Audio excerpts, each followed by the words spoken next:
आज हम बनाएंगे रबड़ी कुल्फी फालूदा, वो भी कम्बो पैक के साथ। यानी कि इसके साथ ये वाला शुगर सिरप भी बनाएंगे जो कि बाजार में मिलता है, जैसे कि बर्फ के गोले, चुस्की या फिर जो रबड़ी फालूदा, कुल्फी फालूदा उन पे डाला जाता है। तो कम्बो पैक होगा, मतलब कि शुगर सिरप के साथ साथ फालूदा भी होगा। तो पूरी कम्बो रेसिपी है, सिर्फ एक रेसिपी देख लो और पूरी की पूरी रेसिपी आप बना डालो। फिर चाहे वो रबड़ी फालूदा हो, कुल्फी फालूदा हो या फिर किसी भी प्रकार की रेसिपी, सिर्फ एक ही रेसिपी में आपको सारी चीजें पता चल जाएंगी कि जो बाजार वाले हैं कैसे बनाते हैं। तो सिर्फ एक रेसिपी देखो, सारी चीजें पता चल जाएंगी बाजार वाले कैसे बनाते हैं इतनी स्वादिष्ट रेसिपी। तो उम्मीद पूरी है कि इस बार आप रबड़ी फालूदा कम्बो पैक देखने के बाद जरूर बनाएंगे, क्योंकि गर्मी इतनी पड़ रही है तो बनाना तो बनता है। चलो तो बनाते हैं। जब भी ट्राई करना तो अपना फीडबैक देना, और रेसिपी पसंद आए तो इसे लाइक शेयर सब्सक्राइब जरूर करना। चलो तो इसे बना लेते हैं। तो सबसे पहले यहाँ पर हम दूध लेंगे। तो देखो मैंने यहाँ पर 700 ml जितना फुल क्रीम दूध लिया है, तो यही दूध आपको लेना है। अगर फुल क्रीम नहीं है तो थोड़ा सा समय ज़्यादा लगेगा। तो अब 700 ml जितना दूध हम सीधा डाल देंगे पैन के अंदर, और देखो गैस की फ्लेम को कर देंगे ऑन। तो दूध डालने के बाद आप ऑन करें, वरना क्या है, दूध जैसे ही आप डालते हैं ना तो तले में हल्का फुल्का चिपक जाता है। तो इसीलिए आप बाद में गैस की फ्लेम को ऑन करें।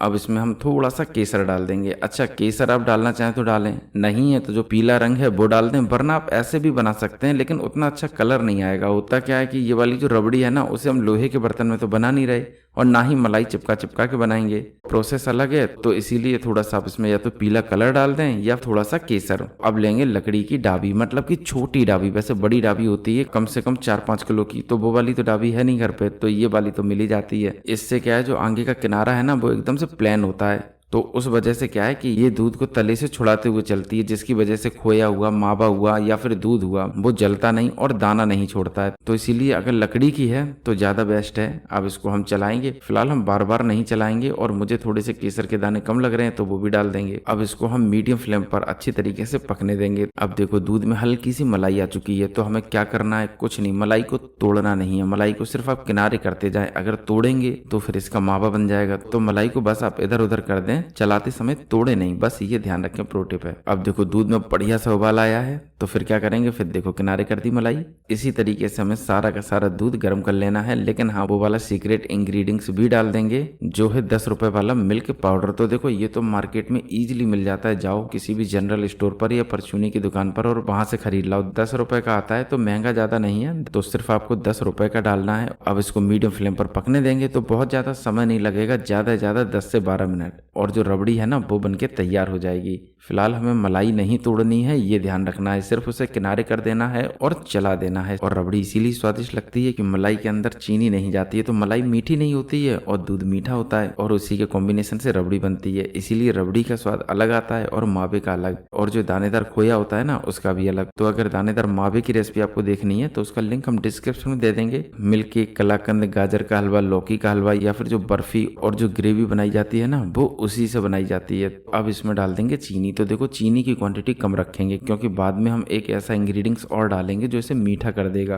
तो इसीलिए सिर्फ 2 चम्मच डाल रहे हैं, वो भी छोटी सी। देखो आप देख ही सकते हैं कितनी छोटी है, तो बस इतनी ही चीनी आप डाल दें। फिलहाल दूध तो काफी कम हो चुका है, तो मुझे लग रहा है कि रबड़ी बन चुकी है और अब ये गाढ़ी हो जाएगी। तो उससे पहले हम इसमें थोड़े से ड्राई फ्रूट्स डाल देंगे। तो उसमें डालेंगे सबसे पहले बारीक कटा हुआ काजू। तो आप देखो छोटा छोटा काटो, इसी से स्वाद बढ़ेगा, ध्यान रखो। अगर बड़ा बड़ा होगा तो रबड़ी का मजा नहीं, क्योंकि जब उसे आप खाएंगे ना तो सीधा पीस आएगा और फिर मजा नहीं आएगा। इसी के साथ डाल देंगे इसमें बारीक कटे हुए बादाम। देखो अगर कोई चीज नहीं है तो अवॉइड कर दो, कोई दिक्कत नहीं, और अगर है तो फिर आप डाल दें। और अब डालेंगे इसमें हम चिरौंजी। तो देखो चिरौंजी जरूर डालें, ये बहुत अच्छा टेस्ट बढ़ाती है और इसको अच्छा सा लुक भी देती है, तो इसे आप जरूर डालें। इसी के साथ डाल देंगे इसमें किशमिश, और किशमिश को भी मैंने छोटा छोटा कर लिया है। अब लगभग हमने सारी की सारी चीजें डाल दी हैं, तो कम से कम इसे 3-4 मिनट और पकाएंगे और हो जाएगी रबड़ी बनके तैयार। तो लगभग 4 मिनट हो चुका है। अभी आपको लग रहा है कि रबड़ी बहुत ज्यादा पतली है, कोई बात नहीं, जैसे जैसे ये ठंडी होगी वैसे वैसे ये गाढ़ी होती चली जाएगी। और अगर इसे आप फ्रीज में रख देंगे तो बहुत ज्यादा गाढ़ी हो जाएगी। तो इसीलिए यहाँ पर आपको गैस की फ्लेम को बंद कर देना है और इसको उठा के निकाल लेना है एक बड़े से बर्तन में। और देखो आप देख ही सकते हैं कितनी गाढ़ी है। अच्छा मैं इसे चम्मच से दिखा देता हूँ, ये देखो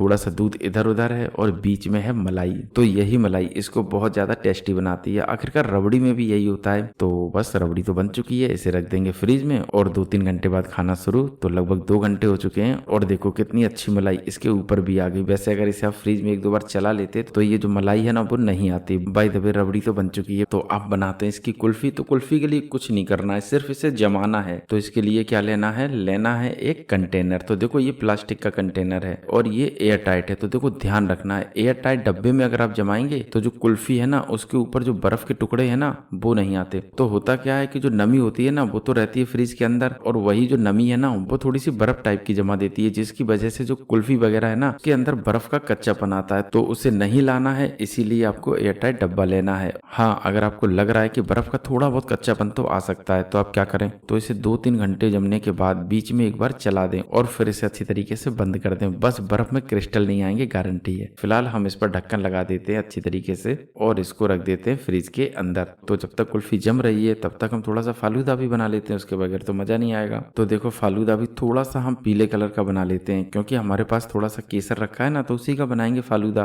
तो इसके लिए सबसे पहले यहाँ पर एक कटोरी लेंगे और इसमें डाल देंगे एकदम से गर्म पानी। इस गर्म पानी में डाल देंगे केसर। तो ये वाला केसर मेरे पास रखा हुआ था, आप चाहें तो इसको पीले कलर से बना सकते हैं। तो अब इसे हम गर्मा गर्म पानी में आधा घंटा ऐसे ही छोड़ देंगे। लगभग आधा घंटा हो चुका है और केसर ने देखो कितना अच्छा कलर छोड़ा है। अच्छा, ये केसर ओरिजिनल है तो कलर को छोड़ता रहेगा, अगर लोकल होता तो तुरंत कलर छोड़ देता, उसके बाद नहीं छोड़ता, क्योंकि उसमें रंग मिला होता है, वो तुरंत घुल जाता है। और ये धीरे धीरे धीरे धीरे करके छोड़ता ही रहता है, कम से कम 1 दिन। फिलहाल इसने अच्छी तरीके से कलर छोड़ दिया है, तो इसको रख देंगे एक साइड और अब लेंगे एक बड़ा सा बर्तन। अब इसमें डाल देंगे हम 1.5 कप जितना कॉर्नफ्लोर। तो देखो अब जिस भी क्वांटिटी में बनाना चाहें उतनी क्वांटिटी में आप बनाएं। फिलहाल इसमें डाल देंगे केसर का पानी। तो अगर आप कलर ऐड करते हैं तो अपने हिसाब से करो, बहुत ज्यादा पीला भी हो सकता है और कम पीला भी हो सकता है। खैर इसे हमें अच्छी तरीके से मिला लेना है पानी डाल के। तो हमें पानी कितना डालना है, बस ये समझो 1.5 कप अगर हमने कॉर्नफ्लोर या अरारोट जो भी आप लेना चाहें वो लिया है तो लगभग उसका 2.5 गुना जितना पानी डालना है। बस ये ध्यान रखना है, क्योंकि इसे हमें थोड़ा सा पकाना भी होता है। और पकाना कैसे उसमें प्रो टिप है, तो ध्यान रखना, ऐसा नहीं कि आप छोड़ के चले जाओ ना, पूरा वीडियो देखना है। तो इसीलिए सबसे पहले यहाँ पर एक बड़ा सा बर्तन लेंगे और इसमें डाल देंगे बर्फ। तो आप बर्फ अपने हिसाब से रखो, मतलब कि बहुत ज्यादा बनेंगे ना, तो इसीलिए पानी की क्वांटिटी थोड़ी सी बढ़ा लो और कुछ नहीं। अब इसमें हम पानी डाल देंगे, तो लगभग इस बड़े बर्तन को आधा भर देते हैं। अब इसको भी हम यहीं पर छोड़ देंगे। यहाँ पर हम ये वाला सांचा लेंगे एकदम से बारीक वाला, तो इसी पतले वाले सांचे से बनेंगे। अगर मोटे वाले सांचे से बनाएंगे तो जो फालूदा है ना वो बहुत जल्दी जल्दी टूटेगा, तो इसीलिए आपको छोटे छेदों वाला सांचा लेना है। और अब लेंगे मशीन। तो देखो यही वाली मशीन है मेरे पास, बाय द वे एक परफेक्ट मशीन है अगर आप किसी भी तरीके की सेव भुजिया वगैरह बनाते हैं तो। और इस मशीन की खासियत ये है कि ये बहुत अच्छी तरीके से प्रेशर डालकर चलती है, जैसे मैं दिखा रहा हूँ। बस इसी तरीके से ये मशीन काम करती है, तो बहुत परफेक्ट है। फिलहाल इसके आगे हम सांचा लगा लेते हैं, क्योंकि ये जैसे ही गर्मा गर्म बनेगा वैसे इसमें भरना है और तुरंत इसके हमें बनाने हैं फालूदा। तो इसीलिए सारी तैयारी करके पहले से ही रखो। अब हमारी सारी तैयारी हो गई है, तो चलते हैं सीधा गैस की तरफ और इस पर एक पैन रख देते हैं। जो मैंने कॉर्नफ्लोर को घोल के रखा था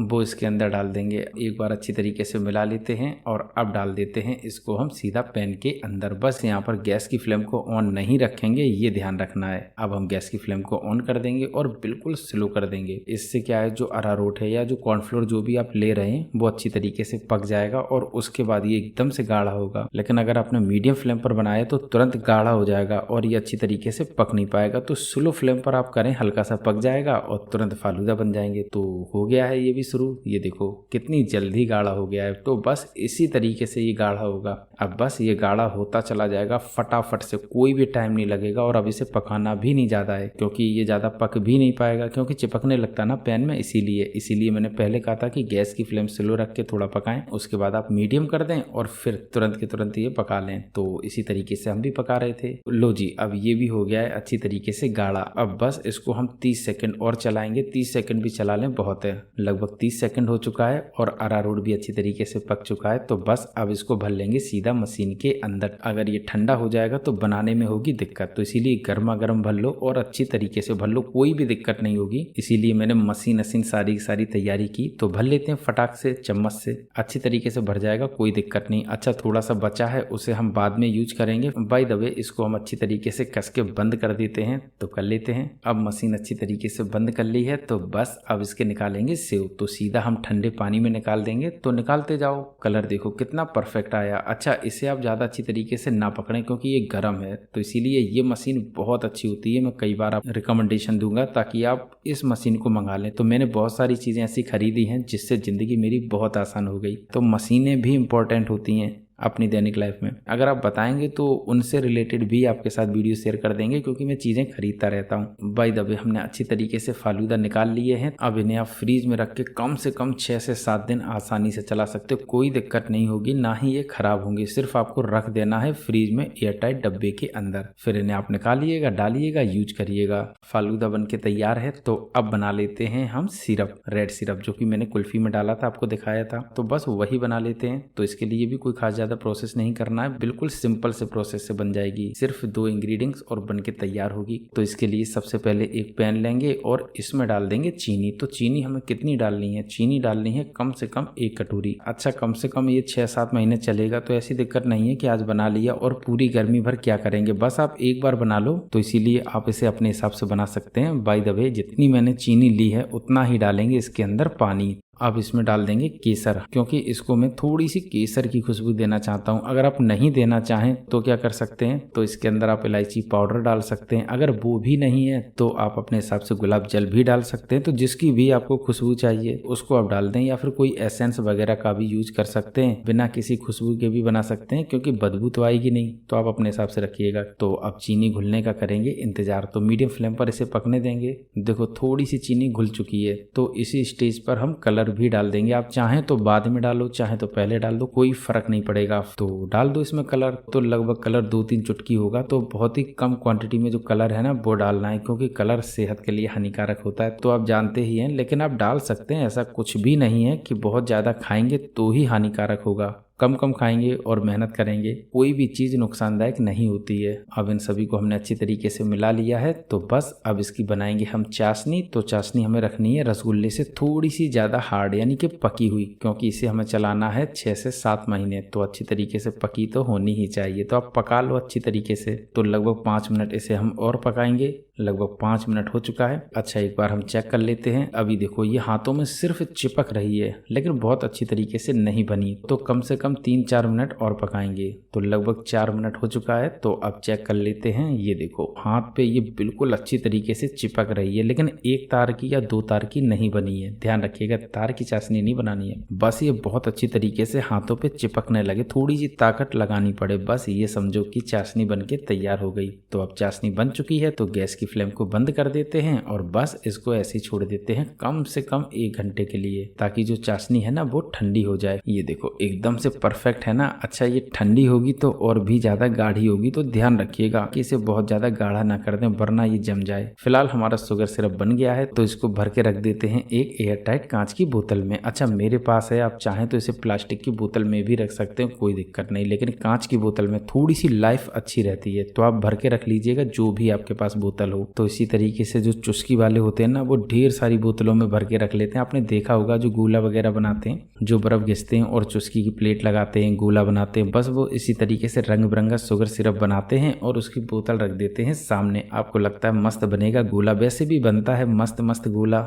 अब लगभग सारी तैयारी हो चुकी है। तो मिलते हैं 10 घंटे बाद। लगभग 10 घंटा हो चुका है और कुल्फी भी बन चुकी है। तो अब कुल्फी को निकाल लेते हैं एक बड़ी सी कटोरी में, जो भी आपके पास हो, जिसमें भी आप सर्व कर रहे हो। बाय द वे, हम यहाँ पर थोड़ी सी ज्यादा कुल्फी ले रहे हैं। अब इसमें डाल देंगे शुगर सिरप, जो मैंने थोड़ी देर पहले बनाया था। तो आप अपने हिसाब से रखो, आपको जिस भी क्वांटिटी में मीठा खाना हो। वैसे भी कुल्फी मीठी है, लेकिन जो फालूदा है ना वो नहीं है। तो शुगर सिरप डालने का सिर्फ एक रीजन है कि जो फालूदा है ना उसका टेस्ट बढ़ जाए, बस, और कोई भी रीजन नहीं है। तो आप अपने हिसाब से शुगर सिरप डालें, हम बाद में भी डालेंगे।